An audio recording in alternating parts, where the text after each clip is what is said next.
Alright, so just finish up this top half of the shifter bracket and everything. I still gotta do a little more trimming to it to make it fit a little better, and I'm going to bolt it instead of the zip screws were just kind of temporary, just to see if the stupid thing even works. And it kind of does. You can see down there that yoke thing that I started out with, it ended up not looking like a yoke. So I trimmed it down, made it shorter, because if I left it long, the shift cable that mount would have had to be like way up here, and it would have hit the hood, and there just wasn't enough room for that yoke. When you tried to shift down into like drive, it would the yoke would bottom out on that bar and create problems. But so that's reverse, neutral, drive. So the other challenge that I have with the way that this is done, the neutral lock, most vehicles are set up so that you can't take the keys out unless you put it in park. And so I'm gonna have to see if I can figure out what connects the two together and remove it so that you can shut it off and pull the keys out with it in neutral. Got to do something for my shifters for the transfer case. Right now I don't really need it because I don't have the money to get the front drive shaft modified. You would not believe, I was shocked when I found out how much it was for driveline stuff. The shaft here, to have that made, $430. Holy crap when he told me that. And then just to get the rear one shortened and a slip joint put in it, like $370. So it's a lot of money in drive shafts here. And then so the front one I'm gonna have to have lengthened. Luckily all the yokes are right, and it already has a slip joint in it, because I think that's where a lot of the money is in driveline, is like the yokes and the slip joints. They're pretty expensive, so all he has to do is make it longer, and hopefully it's not too long. Hopefully it's not too long and doesn't require like a pillow block bearing or a two-piece or something stupid. So hopefully they can just kind of take what's there and make it longer. Sorry if I'm talking a little funny, I just bit my tongue really hard. Another one of the many reasons I should not be chewing gum. The main reason, because I'm super obnoxious. I've noticed it a few times in videos. I try not to chew gum when I'm shooting a video, but every once in a while I forget, and then I'm like editing, I'm like, holy cow, what is that cow doing? But I try not to go in public and chew gum, and I try not to chew gum when I'm shooting a YouTube video, but every once in a while I do forget. And like just now I just took a bite out of my tongue and it really hurt. So anyways, we're working on the shifter still. This is the shift interlock, I guess you'd call it, which is a pain to get out. It just took me like 2 hours, and you have to disassemble the whole like steering column and ignition system, and I'm gonna need to go back to school and get a degree in rocket science to get this back together. My shelter started to collapse, so I gotta fix that at some point here. But basically this is what your ignition attaches to, and this slides back and forth when you turn the key. So when the vehicle's in park and the key is off, this little spot here keeps you from putting it into gear or taking it out of park, and then once you start it, this slides forward and allows you to shift throughout the gears. I'm not really sure what this little cutout piece here is for. Yeah, not sure. But anyways, and then once you have it in gear, you cannot take the key out with it unless it's in park. So once you put it in park, this tab slides back out and you can pull it up and you can shut the key off. So I need to cut off this little end piece here, and that will allow the shifter to shift out of park with the you don't have to have the key in to do it, and that'll allow me to put it in neutral and shut the truck off and pull the keys out. So hopefully my tongue heals at some point because it really hurts. I think it's bleeding, to be honest. Other than that, I haven't really done anything to the truck. So I'm gonna get this. I don't know why I just told you that, because I'm trying a new system here where I actually like update you guys as we're going. So one other, I guess, update. I got my new radiator cap installed, as we saw in the last clip, and that leaks came out this morning, and I was very disappointed to find coolant on the ground. I wasn't as disappointed when I figured out it was the radiator cap. So I need to change the way that my radiator piping is, because basically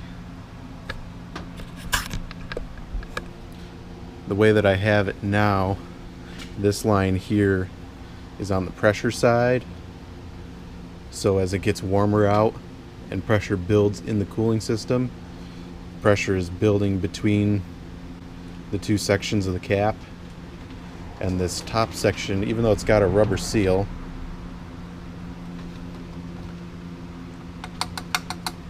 so basically it's got pressure on both sides of the of this doodad here, so it won't, that part won't open up and let the water back in.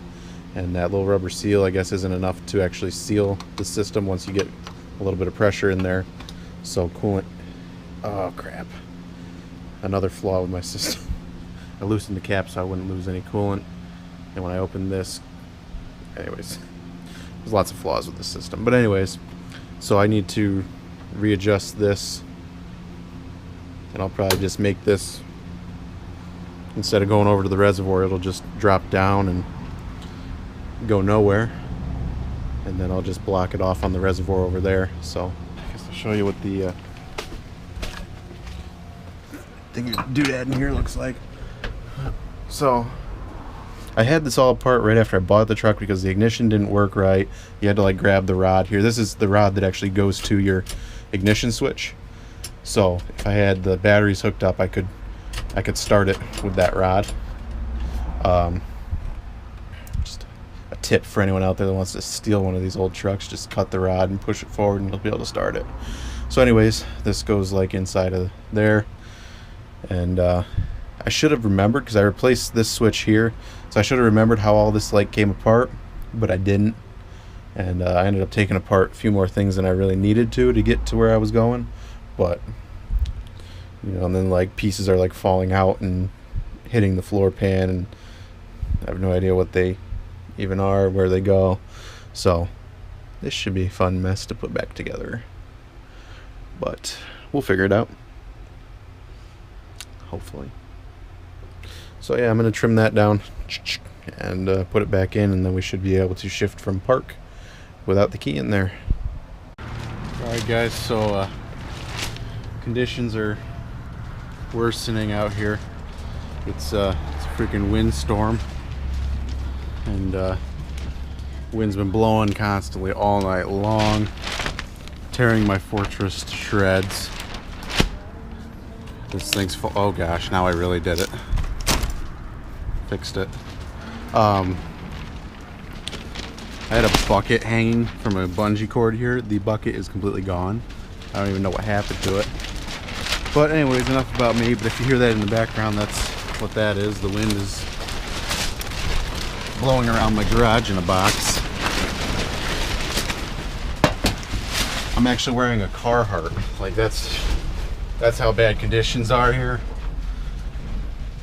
So anyways, back to the task at hand here. We got the steering column back together, and I believe that I got everything back together right. Things seem to work. The main point though, you can now shift from park no matter the position of the key, and you can pull the key out from any position. So we accomplished what we set about to do. I'm not a huge fan of the tilt wheel on this thing because it's like, it's old and worn out, so if you push on it, of course now it's not going to do it. Okay, never mind. So anyways, now what we get to do is this bracket that we made the other day for the shift cable. It needs to get reworked, and it needs to come up higher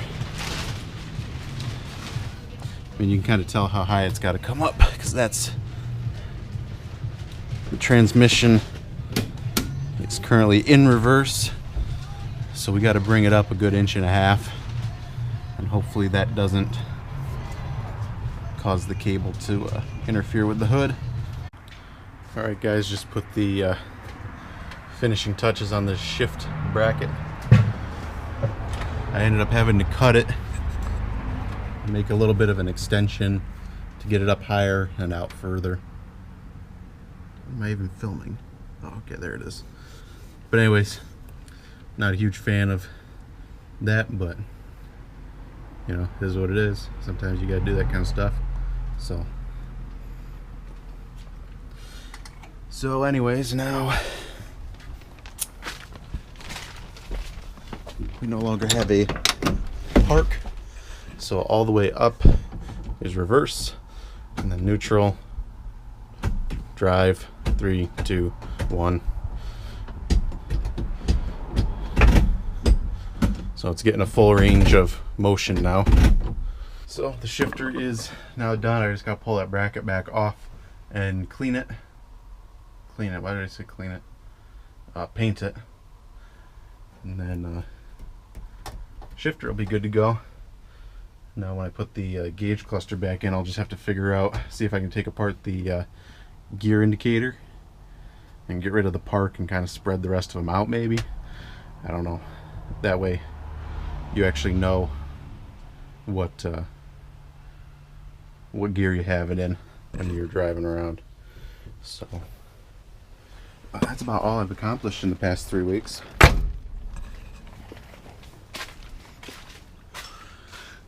So yeah, gotta pull that back off. It's worked out good. It was fairly simple, just took a lot longer than I thought it would because anymore I don't have as much time to work on things like this.